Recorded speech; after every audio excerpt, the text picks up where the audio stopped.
Nous allons acclamer, accueillir, encourager l'homme de Dieu, l'apôtre William Stevens.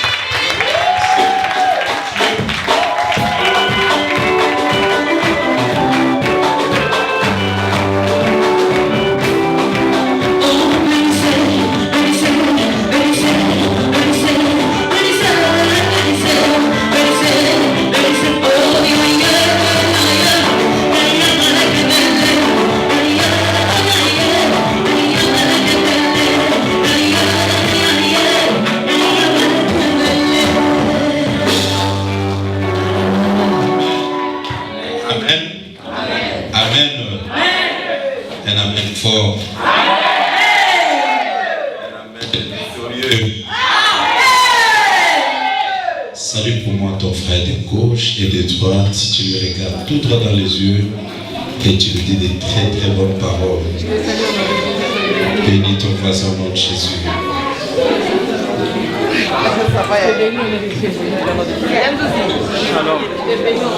Alléluia. Que Dieu soit loué. Merci bien, nous pouvons prendre place. Amen. Est-ce que Dieu est content d'être là cet après-midi? Que Dieu soit béni. Une fois de plus, nous rendons grâce à Dieu pour la réunion de ce soir. Nous bénissons Dieu pour tout ce qu'il a commencé de faire depuis hier. Merci à Dieu pour son serviteur, l'apôtre Fédor, pour l'invitation et la confiance. Je le dis toujours, si on te cède une chair, ce n'est pas pour toi, il faut savoir la respecter. Parce qu'en fait, toute chair dans chaque église est faite selon la taille de son pasteur. Amen. Donc ce n'est pas ma chair, mais c'est sa chair. Mais par rapport à la confiance, je dois beaucoup de respect à l'homme de Dieu et à ce peuple qui a laissé ses occupations pour être là cet après-midi. Merci encore à tous ces hommes de Dieu qui ont laissé aussi leurs occupations et ont voulu faire le culte avec nous. Que Dieu vous bénisse. Je rends grâce à Dieu aussi pour un ami d'alliance, le pasteur Oscar Bola. Donc dans chaque ville, il faut avoir aussi des amis qui savent t'accompagner dans la mission. C'est une personne qui ne lâche jamais. Donc depuis qu'on s'est croisé, on s'est dit en public qu'on fait alliance. Et depuis ce temps-là, nous marchons dans l'alliance. Vous pouvez imaginer, même si je suis de transit dans cette ville, juste à l'aéroport, le temps d'échanger d'un affaire à l'autre, il vient me voir, il me salue, et puis c'est tout. Mais juste le temps de se voir là, c'est déjà quelque chose. Donc tu peux entrer quelque part, tu es assuré que même si je n'amène pas 10 euros, je peux manger, boire et dormir. Parce qu'en fait, Jésus a dit, vous laisserez vos frères biologiques, vos maisons, tout cela, et je vous donnerai de nouveaux frères, de nouvelles sœurs, de nouvelles maisons. Cette parole est une vérité. Amen. Pour nous autres, Dieu a fait grâce de voyager partout dans le monde. Tu arrives dans un coin où tu n'as ni oncle, ni tante. Parfois, tu connais personne. Mais à cause de l'évangile, tu es nourri, logé, véhiculé, et tu quittes l'endroit. Quelque part, tu te dis, mais si ce n'était pas Jésus. Vous savez, Jésus est bon. C'est pour cela, quelquefois, quand quelqu'un dirige des cultes et il doit beaucoup motiver l'assemblée pour prier, adorer Dieu, parfois ça me choque. Parce qu'en réalité, quand on est dans l'église, je peux dire 2 ou 3 personnes peuvent être des étrangers, peut-être c'est pour la première fois, ils observent. Mais la plupart parmi nous, nous avions quand même fait une expérience avec Dieu. Et quand on adore, quand on loue pas par rapport à la musique. C'est pas parce que la musique est bonne. À l'église primitive, ils n'avaient pas les instruments. On loue pas parce que c'est une mélodie que j'aime. Parce qu'en fait, ils ne chantent pas pour nous faire plaisir. Ils chantent pour le plaisir de Dieu. Donc, moi, quand je loue et j'adore, ça ne dépend pas de l'atmosphère que j'ai trouvée. Pour bien adorer et louer, il faut rentrer dans ton sac, il faut rentrer dans ton passé, il faut rentrer dans tes réserves. Et récupérer, commencer à voir ce que Dieu a fait dans ta vie. C'est ce qui va te motiver à adorer. Mais si tu n'as rien, tu n'as pas de souvenirs, tu n'as pas une histoire avec Dieu, ça sera très difficile. Même si on te pousse, danse, loue, mais tu n'as pas de motivation. Je bénis Dieu pour son serviteur parce que le pas qu'il a fait là, si tu essaies, tu risques d'avoir des problèmes. C'est spécial. Amen. Vous savez, ma deuxième patrie, c'est la Côte d'Ivoire. Et je suis là presque chaque année, chaque période. Au mois de juillet encore, je serai là-bas. Et ce que j'aime de ce peuple, c'est les ailes de recevoir la parole. Les ailes. Et j'aime quand je prêche dans ces coins-là, quelque part avant que tu arrives, une maman se lève et n'écrit pas comme toi. Elle crie Amen. Et ça te motive d'aller encore de là. Donne-moi un Amen fort. Gloire à Dieu. Amen. Ça c'est un sanctuaire. Amen. Que Dieu soit loué. Hier nous étions richement bénis. Et je crois que la réunion d'hier peut rester encore dans nos annales. Par rapport à l'atmosphère, par rapport à la présence de Dieu et par rapport aux paroles que Dieu nous a données. Mais vous savez, Dieu va toujours croissant. Ce que Dieu a fait hier, c'était l'onction d'hier, c'était le show d'hier. Aujourd'hui, c'est un autre jour. Et chaque jour, Dieu va toujours de gloire en gloire. Amen. Jésus a dit, quand vous priez, dites ceci, donne-nous notre pain quotidien. Il y a un pain pour chaque jour. Et Jésus ne nous donne pas des endormis. Le pain d'hier. Jésus donne le pain de chaque jour. Et son pain est toujours chaud. Il y a un pain encore ce soir pour toi. Et ça sera un pain chaud, un pain qui va te bénir. Dis Amen encore très fort. Hier à l'introduction, le prophète a parlé sur ta destinée. Des chemins tout tracés dans mon cœur que Dieu a décidé avant notre création. Et nous avions dit que dans cette destinée, Dieu nous donne des personnes qui vont nous accompagner.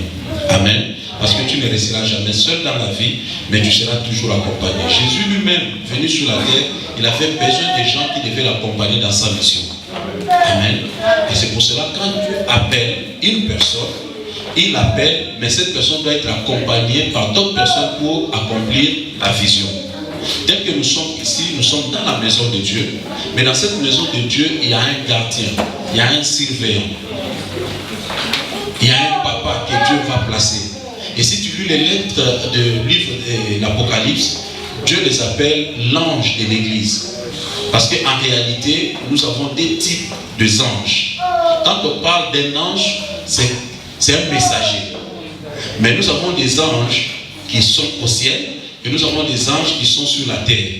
C'est pour cela quand Jacob a eu sa vision, Jacob a eu une vision d'échelle où il y avait des anges qui quittaient la terre et qui montaient au ciel. Or, normalement, il devait voir des anges qui quittent le ciel et qui descendent vers la terre. Mais lui, il a vu des hommes, il a vu des personnes que Dieu prend sur la terre et les amène au ciel. Les personnes que Dieu nous a données comme dons à l'église. À l'église, nous avons des personnes qui manifestent des dons. Mais nous avons aussi des personnes dons. Amen.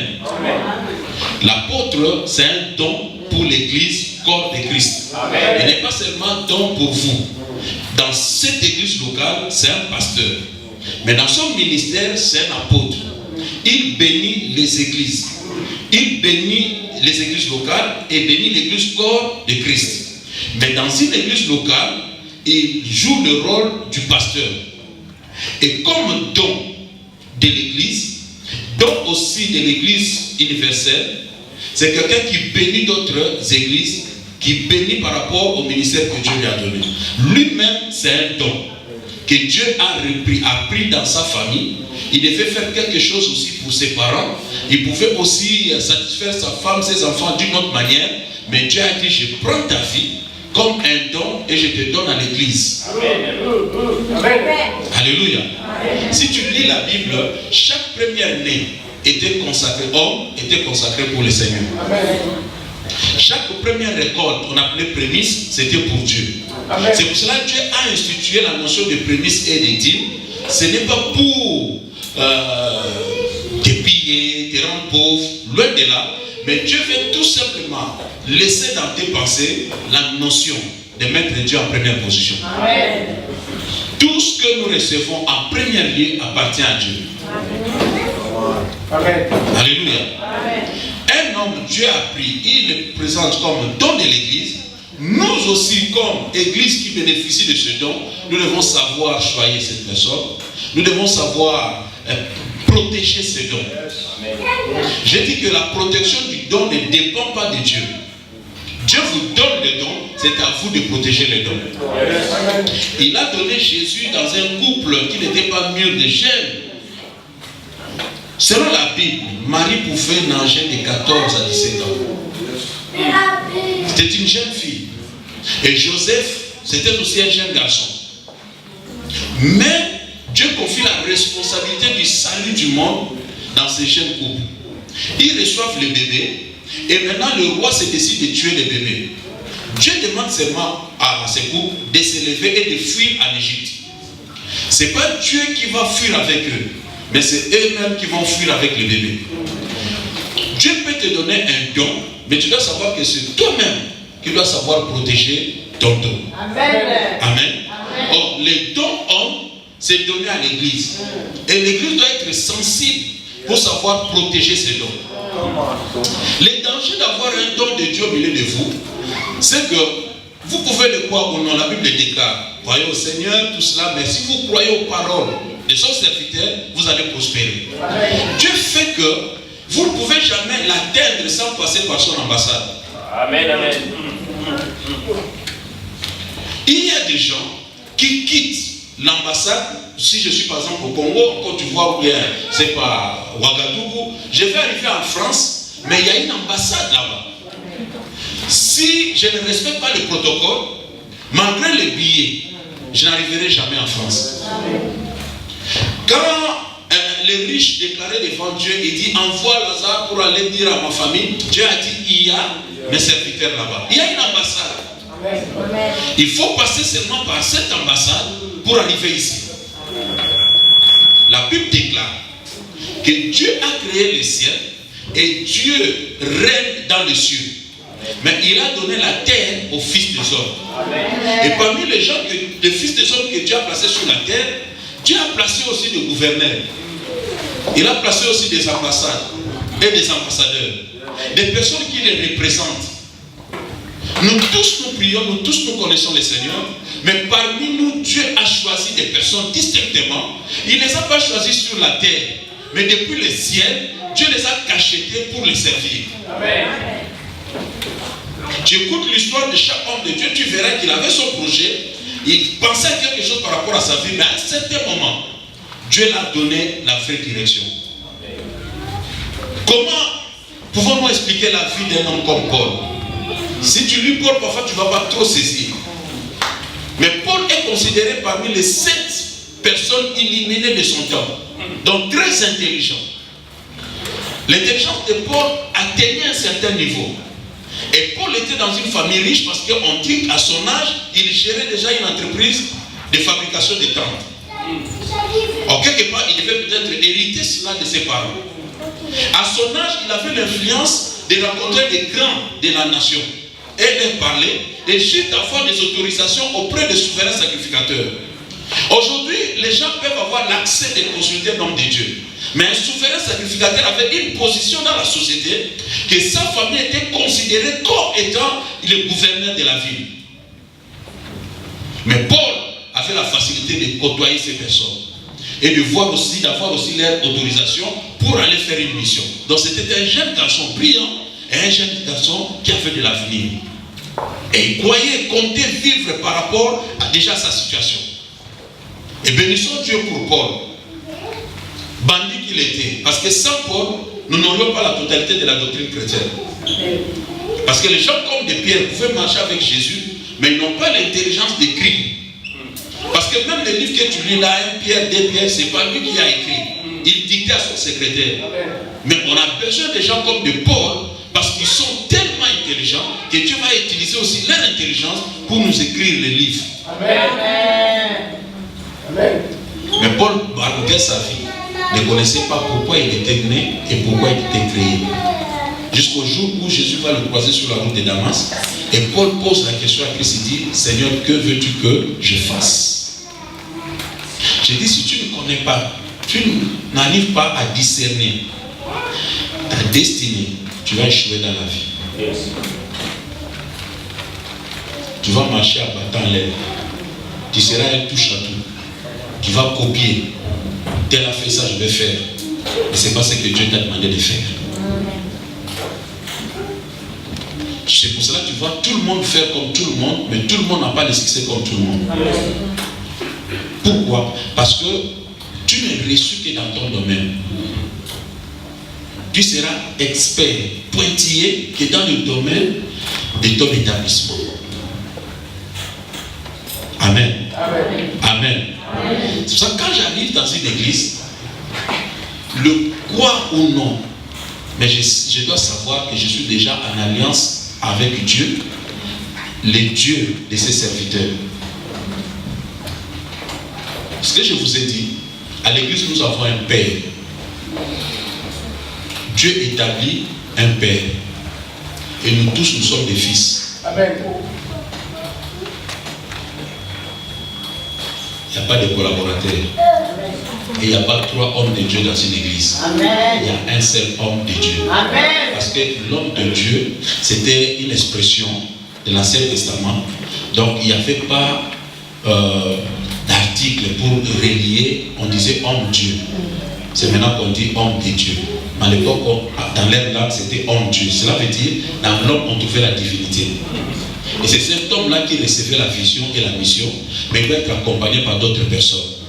C'est quand l'homme de Dieu parle que Dieu peut établir un autre homme de Dieu. Est-ce qu'on se comprend? Amen. Ça, c'est par rapport à une église locale. Mais on peut trouver des hommes de Dieu, parce que chacun a sa vision, chacun dirige un peuple. Mais si nous sommes dans la vision de la Torah, il n'y a qu'un seul homme de Dieu. Amen. Et nous tous, nous sommes des fils et nous suivons l'homme de Dieu. Amen. Si nous ne suivons pas les choses selon le principe de Dieu, nous allons échouer.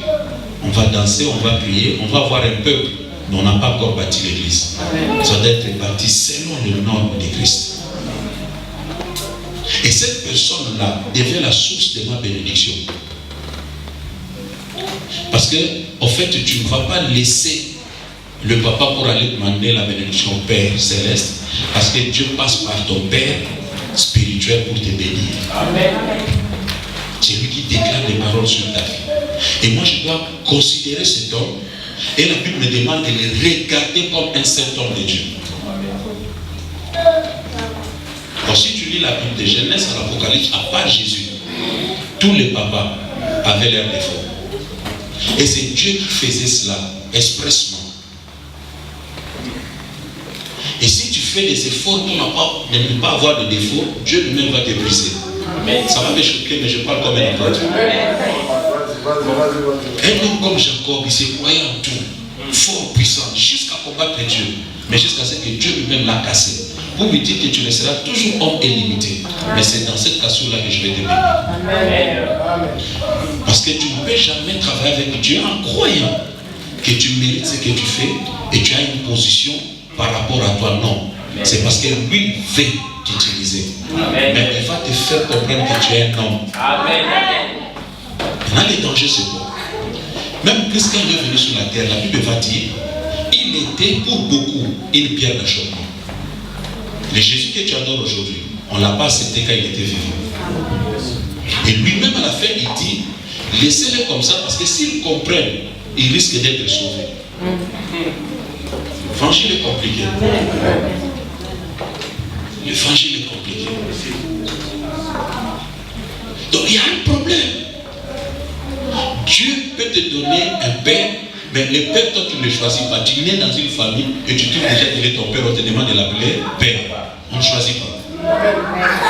Mais le problème, c'est que j'accepte mon père tel qu'il est. Parce qu'il est ma source. Qu'il boive comme Noé, que le reste est nul, ce n'est pas ma responsabilité de les livrer. Je dois le couvrir. Pourquoi? Parce que ça ne dépend pas de sa position et de ses fautes, ça dépend de mon avenir. J'ai un choix à faire. Je le couvre, je protège mon avenir. Je le livre moi-même, je me fais maudire. Alors il est ivre, c'est lui qui est fautif. Mais puisqu'il est père, on respecte la source. Amen. Si l'église n'arrive pas à saisir ces choses, quittez ici, venez dans mon église, vous trouverez que j'ai un défaut. Quittez mon église, allez dans une autre église, vous trouverez qu'il n'est pas complet. Et si tu continues de faire ce va-et-vient, tu ne retrouveras pas l'endroit de ton établissement et de ton appel. Amen. Écoutez ce que dit la Bible. Psaume 133, tu vas lire à la maison du 1er jusqu'au verset 3. Il lui doit agréable à des frères de demeurer unis. Ok? Amen. Dieu parle, c'est comme la rosée qui tombe de la tête, mais j'aime la dernière phrase. Il dit, c'est là où. Amen. Dieu dit, c'est là où. C'est qu'il y a un endroit spécifique. Amen. Où l'Éternel envoie sa bénédiction. C'est que Dieu n'envoie pas la bénédiction partout. Dieu est partout, mais Dieu ne bénit pas partout. Amen. C'est là où Dieu montre l'endroit. C'est là où il envoie sa bénédiction. Donc, je vais dire une chose à une personne ici. La maison de Dieu, nous devons la considérer. Retenez ce que je veux vous dire. Toute personne qui a eu à voir quelque chose par rapport à une église, casser une église, suivez bien sa vie. S'il réussit, viens me trouver. Il peut être saint, il prie du matin au soir. Mais s'il a été dans une affaire où il a cassé une église, il peut démarrer comme il veut. Il n'arrivera jamais. Parce que quand tu touches l'église, tu touches à la femme de Jésus. Et laisse-moi vous dire, même Potiphar a dit à Joseph, occupe-toi de tout ici. Mais il y a toujours un sauf. Il y a quelque chose que nous devons respecter, considérer, c'est l'église de Dieu. Amen. Si tu viens ici et que ça ne va pas, prends tes babouches et claquettes, sors toi-même seul. Ne cherche pas à toucher l'église, à créer des problèmes dans l'église, parce que tu ne sais pas que Dieu est en train d'appeler la malédiction dans ta vie et dans tes enfants. Amen. Ne joue pas avec l'église de Jésus. La femme d'autrui, qu'elle soit belle, gloire à Dieu, ne soit pas belle, ce n'est pas ton problème. Tu critiques, son monsieur s'élève, parce que c'est sa femme. Et quand tu critiques l'église de Jésus, ne crois pas que Dieu est en train de faire une bonne affaire. Dieu est en train de dire à Jésus, tu ne sais pas choisir.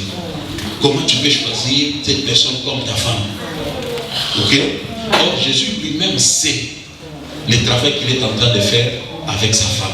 Amen.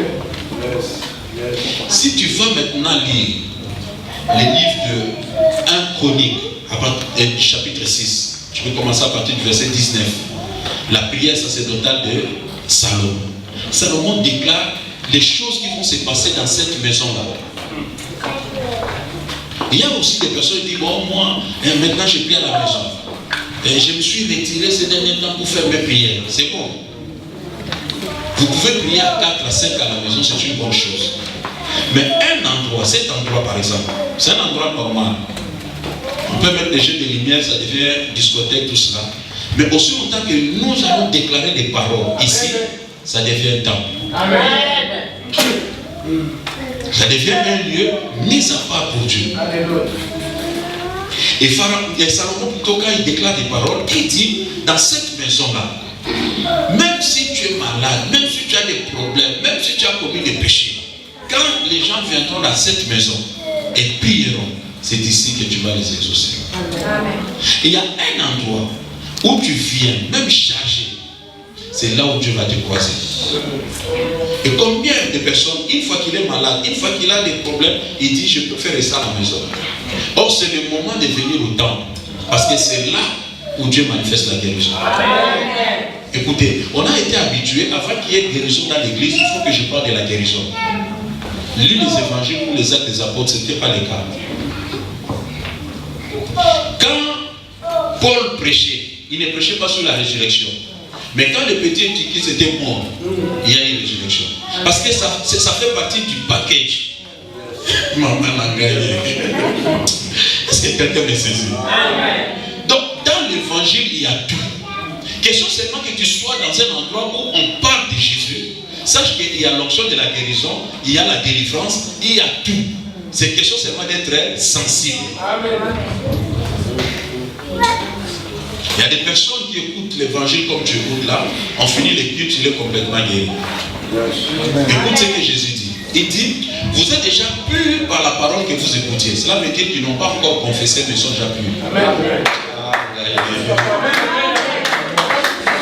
Le fait seulement de venir au culte et d'écouter ces paroles, Dieu te purifie. Il y a des choses qui se passent sur le plan spirituel. Il y avait un danger. Il a été prévu que tu puisses passer aujourd'hui, mourir aujourd'hui, un accident prévu. Mais le fait seulement de venir dans la présence de Dieu, ce sont des choses qui se font automatiquement dans le monde spirituel. Toi tu ne le vois pas, tu ne le sens pas, tu prends ta famille, vous entrez dans la voiture, vous partez. Même tu ne sais pas que la prière finale de l'homme de Dieu a tout fait. Considère l'église, considère la parole de l'homme de Dieu. Écoute ce que Jésus dit. Jésus dit, plusieurs temps de la fin me diront, Seigneur, Seigneur, et Jésus dira, je ne vous connais pas. Pourquoi? Parce qu'ils vont dire, on a guéri des malades à ton nom, on a délivré des personnes à ton nom. Dis-moi, maman, est-ce qu'il n'y a pas eu de guérison? Puisqu'on dit qu'on a guéri à ton nom, c'est qu'il y a eu des guérisons. Dis-moi, est-ce qu'il n'y a pas eu de délivrance? Si. Mais Jésus va dire que je ne vous connais point. Donc c'est que le problème, ce n'est pas au niveau des guérisons ou bien de la délivrance. Le problème au niveau de la relation de la personne avec Dieu. Dieu lui-même à la fin va juger qui va entrer ou qui ne va pas entrer. Mais aussi longtemps qu'ils vont exercer au nom de Jésus, moi malade je serai guéri. Moi possédé je serai délivré. Est-ce que quelqu'un m'a compris? J'ai dit ceci. Par rapport à l'homme, je veux bénéficier de la grâce que Dieu a déposée dans sa vie. Mais par rapport à son ciel, ce n'est pas un problème. Maintenant, les gens viennent à l'église, ils deviennent des gendarmes pour contrôler l'homme de Dieu. Or, on n'a jamais été sauvé pour venir contrôler l'homme de Dieu. Parce que lui aussi fait son chemin pour entrer au ciel. Mais moi, je suis arrivé pour entrer au ciel. Lui aussi fait entrer au ciel. Mais il a eu la grâce de m'enseigner. C'est une grosse erreur d'abandonner ta foi parce que tu as vu ton pasteur injurier et taper une personne. Ça, ce n'est pas mon problème. Lui-même va régler avec son Dieu. Mais moi, j'écoute l'eau qui sort de sa bouche. Aussi longtemps qu'on ne sera pas mature, nous resterons toujours des enfants. L'église est une bonne place. Mais l'église est composée des hommes, des humains. Et toute entreprise humaine aura toujours des failles, des faiblesses. Si tu fais une église sans défaut, va au ciel. Aussi longtemps que nous sommes sur la terre, tu trouveras toujours. Parce que si tu veux voir, tu vas toujours voir. Si tu quittes ici, tu vas quelque part, tu vas toujours voir. Comment tu peux comprendre un homme comme DJ très connu, une grande église de 28 000 personnes, où les gens ont quitté leur vie, vendu leurs propriétés pour suivre l'homme de Dieu, mais ils arrivent là-bas, il y a division. Parce que c'est toujours un homme à la tête. La seule église où il n'y aura pas de division, c'est quand Jésus lui-même viendra établir son règne. Combien de personnes ici étaient nées dans des familles où les parents peut-être se bagarraient? Est-ce que tu as régné ton père? Non. J'ai connu des frères dans mon quartier, le papa ivre, il rentrait le soir, tout cela saoulé. Parfois il a fait pipi dans ses habits, mais il reste son père. Parfois il peut même se bagarrer à cause de ses papas. Parce qu'il ne te donne pas l'accès de critiquer son père. Or, l'homme de Dieu est supérieur à ton père physiquement. Pourquoi? Parce que lui, il va traiter les choses spirituelles de ta vie. Là où ton père est limité. Le même démon qui a fait souffrir ton père, il peut te faire souffrir. Mais l'homme de Dieu, par sa grâce, la grâce que Dieu lui accorde, il peut déclarer des paroles, il peut te poser les mains et changer ta direction. Changer complètement la direction de ta vie. Combien de personnes ne dormaient pas? Combien de personnes avaient des problèmes et des difficultés? Dieu les avait guéris au travers de la main d'un homme. Après quelques temps, tu changes. Tu commences à regarder cet homme et tu commences à chercher ses défauts.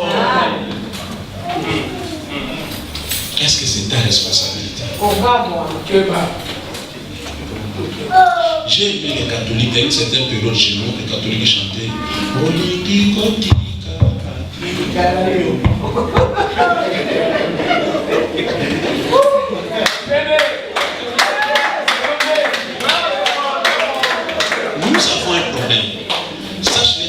celui qui est épris, celui qui est découragé, a l'onction de décourager les autres.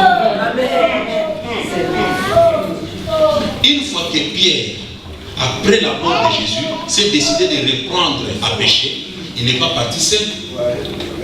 Il a amené les autres, même des gens et les autres. Et puis le grand frère Pierre va pécher tout nu. Il n'a même pas honte de ses petits frères. À cause de l'aveuglement, déception. Les gens dessus, il faut le fuir. Si tu restes à côté, et une personne qui commence à critiquer maman ou papa, c'est qu'il a été déçu quelque part. Et sa déception, il le fait voir maintenant par des critiques. Il devient le serpent qui vient te faire ouvrir les yeux dans le jardin. Et c'est très dangereux. Très dangereux. Parce qu'elle a son problème. Elle ne veut pas régler son problème seule. Elle doit entraîner d'autres personnes.